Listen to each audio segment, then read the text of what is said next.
Mukazi. Kyogamba ffenna tushemererwa. Musiyazi. Kitegeeza. Ate oyagala mbe n'abakazi bangambe nti bannange Spice n'oyo beeyagala. Era bajja kunjagaza musajja kubanga ndi mukazi. Okay. Hey. So ng'onyiridde. Just there. Bode akantu ka bode nga bulijjo. Kakayimba. Okay. Nince kitambula kitya? Kiri steady. Owaayi osemberedde Spice wano bannayuganda ne balowooza kyawedde kati gwakirimu. Fete tulina control ku bantu bye basobola kulowooza.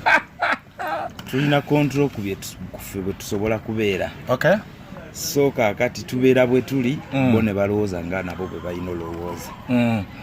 Nince omwaka guno gulabika nga sofa 2021 manya abaana muswaga eri baavaayo guyita 2020 biki byavaayo olabika nga omwaka guno abantu otandise obafunza okomyewo kila portion atuyiseemu abadde asirika akkiriza Nince yennyini ne interview twakola yali ayina ebizibu bye asirikasirikamu n'azuukuka tali ku pressure kila portion abayiseemu bodo zemo kwa boda alese eki kino alese mubiri laba omwana laba omwana okay gwe laba omwana massage eno ne chemistry avaawo kubanga body ziba attached nga tuzisanze wano yeah wano sanze body eri attached ku and ziri next to each other kali yo jiteekemu we together 3 in 1 okay tuli bisatu mu kimu so kijja kitya boda jatya boda janga boda asazeewo okujja era n'abeerawo bw'atyo nga bw'omulaba okay mukwatagana so a decision comes out of the blue and hey let's do a song yeah we do a song of all things why body abantu enjale baluma politics wuyo twakava mu kulayira lwaki tuyimbye ka boda akakomukwano kati gwe bw'oba otunula kakati tugamenti osanze Spice Diana what comes to your mind chichi kyolaba anti nyinza okutyamu nengamba akana kakave TZ kano mboso bagamba labikanga yali akalina kati nyinza okutyamu nendowooza omukyala aliengejiti mwantama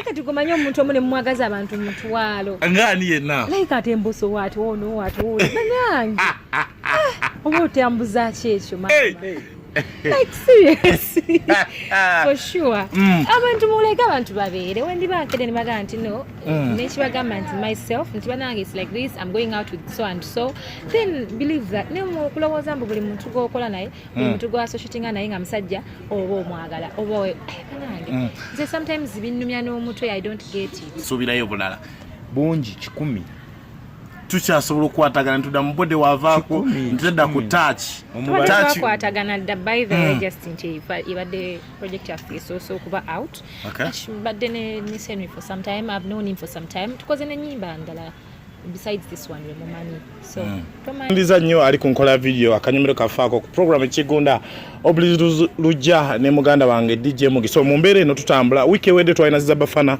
Palaso nga batiminze up project yali akabye ennungi olunaku lwaleero tutambula tetunasumulula eno tusanze ab'omukwana babiri abaagalana babiri ladies and gentlemen tutandikira wa Spice abafamily ababiri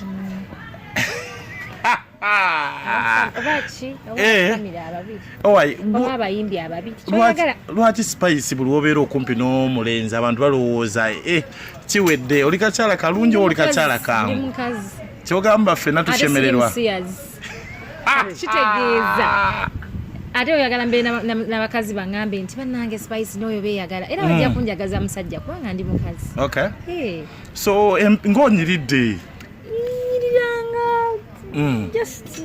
just there bode akantu ka bode nga bulijjo kakayimba okay Nince kitambula kitya kiri steady owaayi osemberedde Spice wano bannayuganda ne balowooza kyawedde kati gwakirimu fete tulina control ku bantu bye basobola kulowooza tulina control ku bye tusobola kubeera okay so kakati tubeera bwe tuli bo ne balowooza nga nabo bwe balina olowooza Nince omwaka guno gulabika nga sofa 2021 manya abaana muswaga eri baavaayo guyita 2020 biki byavaayo olabika nga omwaka guno abantu otandise obafunza okomyewo kila portion atuyiseemu abadde asirika akkiriza Nince yennyini ne interview twakola yali ayina ebizibu bye asirikasirikamu n'azuukuka tali ku pressure kila portion abayiseemu boda ozeemu boda aleese eki kino alese mubiri laba omwana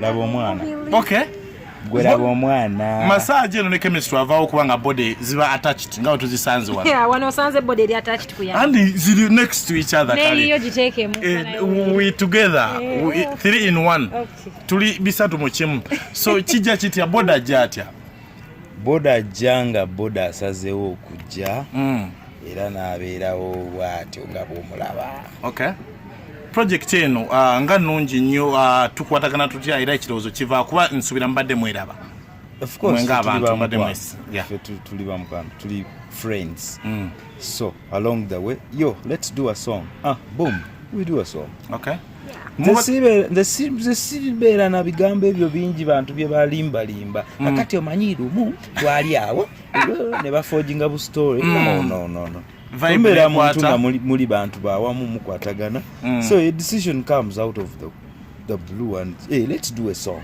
we do a song of all things why body abantu enjale baluma politics wuyo twakava mukulayira lwaki tuyimbye ka body akakomukwano kati gwe bwoba otunula kati tugamenti osanze Spice Diana what comes to your mind kiki kyolaba anti nyinza okutyamu nengamba akana kakave TZ kano mboso bagamba labikanga yali akalina kati nyinza okutyamu nendowooza omukyala aliyengejiti mwantama eka tugomanya omuntu omu ne mumwagaza abantu mutwalo ngaani yenna like ate embuso watu ono nange oba otambuza ki ekyo like seriously for sure abantu muleka abantu babeere wendi bakede ne baga nti no nekibagamba nti myself nti banange it's like this I'm going out with so and so then believe that ne mukulowooza mbu buli muntu gwokola naye buli muntu gwasociatinga naye nga musajja oba omwagala oba banange nze sometimes binnumya n'omutwe I don't get it kabode kaze Spice nga twakamala kuleka kayimba ka Fake Family ne katambula ne katuvuga bulungi lwaki kabode saawa za kakatineera it's what came to our minds nga tuli mu studio manyi oluyimba tulina nnyo kirowooza ko nnyo unless ng'ogenda kukola nga for example ekintu webaye tweyanza kati olaba nga bw'onoga nti kati nina omulamu anjagala kuyimba ku maama wange wanjagala yimba ku kintu kiri inspiring but wagamba nti it's love normally when you're loving someone you don't really plan it nekijjabuze so that's how the song came in nga tuli mu studio ne tugamba kati vibe kyeriwo tukole ku kino body appreciate your lover's body jukira tweyimbira feka tuyimbira ne bafanzi bafeka kugamba mutula mu kifaananyi ky'abali obviously always tetweyimbira feka tuyimbira thousands of people so eri omuntu ng'omwana amanyiza omubiri gwange nguyina so enjoy the song oyina omwagalwa omubiri aguyina muwane so it's a love song abantu batera okuyimba ennyimba abamu ne kiggwera ddala Nince kigwerawa ntandikire ntandikire Spice ne kigwera ddala n'osanga nga bali mu maka wamu so kate buzibu ki abatali nze kati kankubuulire oba toyagadde jjajjaawo maamawo nga toyagadde tolidde bisiyaga it's okay you're humans muli above 18 that's okay wemba mwangadde kigwera eyo if you decide to take it business and your watch busy olimba luweddemu kuza kayimba mukapushize together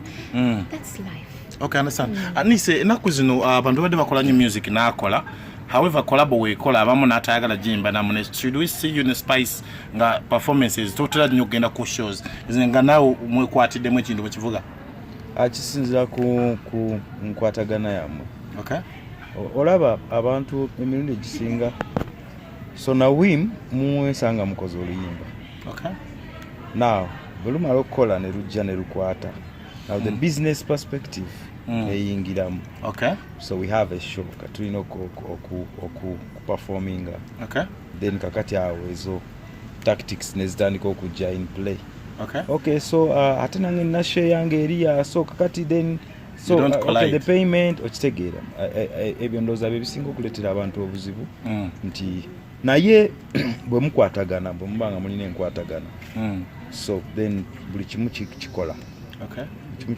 kisinza kukwatagana y'abantu gye baba nayo ani yakoze audio Nesimpan production. Nesimu ono mukwatagana nnyo tova wa Nesimu. Yeah, he's my boy. Okay. He's a very creative guy. So sirowooza nti nsobola okukola 1 2 3 nga sikoze naye. Okay. Yeah. So in plans spice video twagala giwani. Video. Kuba videographer wane Kampala kuba kati kifaananyi kyakyuseemu ekikyo kyetaaga omuntu okukikwata nga experience weeri si kugezesa kuba market gy'obala ya njawulo. No, buli omu ayagala ekirungi kati era Nince video zo ziraba za kakila portion bus opening shot eyo eya drone tulabira ddala nga mutima okukola ekintu nga fena kiri ku standard yaffe. Okay. So tujja kola video ennungi, expect the best video, a very nice video. Okay.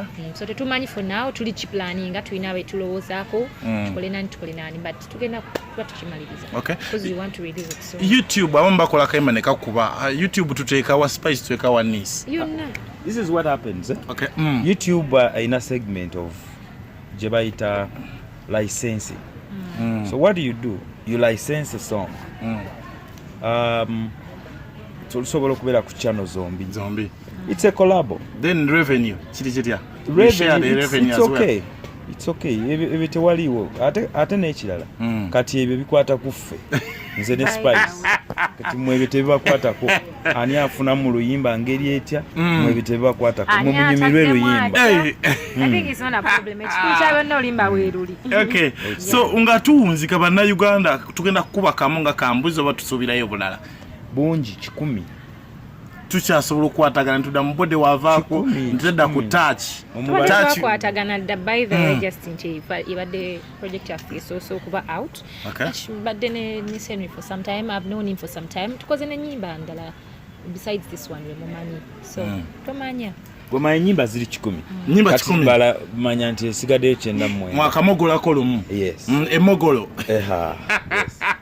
Okay, njagala okwebaza Spice Dana Nince mbasanze bakirinzeemu balina we bali balina ekintu kye beetegereza balina project y'omu kuba katabula music gye bazo okubanga balaba mukwano gwabwe abakola mu mpolampola official interview ya video tena bakubanga ejja just bakiringamu so abagala endonge eno oluyimba lwabwe olupya agenda ku YouTube ya Spice Dana YouTube ya Nince kweruli oluyimba wayita body so anyumirwa akayimba ng'olimu mukwano onoonya omwagalo onoonya okubeera attracted to anyone osobola okamuweereza sembera bweto bweri ku kigunda Lujao Breeze team bweto otambula DJ Mugi ane team nakulwa lwa mukaaga nga tulaga exclusive interview ezenjalo. Thank you so much. Cut rolling up.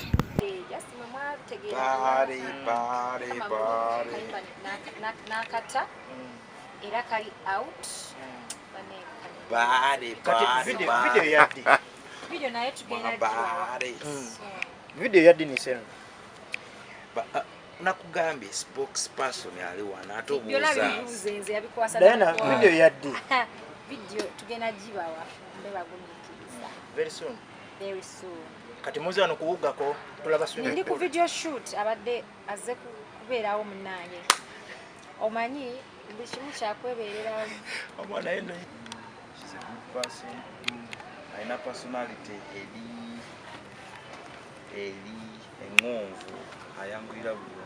Okay, that's why she's successful in a friendly way. You might think she's a very friendly person. bayizolowooza oli mwangu amanyi mu Luganda ebigambo bisobola okutegeeza ebintu bingi. One word might mean like so many things. In a friendly way. She's a nice That's person. what he meant. Muntu mulungi ba. mukwatagana muti okola oluyimba ani yalinoonya munne Twenoonya ekyoboma Muffe ndi twenoonya. wawandiika yeti yaliyongerezaamu ebigambo gwe kyoba omanya ngamba oluyimba like oluyimba tukola ffenna buli kimu buli kimu kikola mwena n'okuwuga muze kuwuga mwenna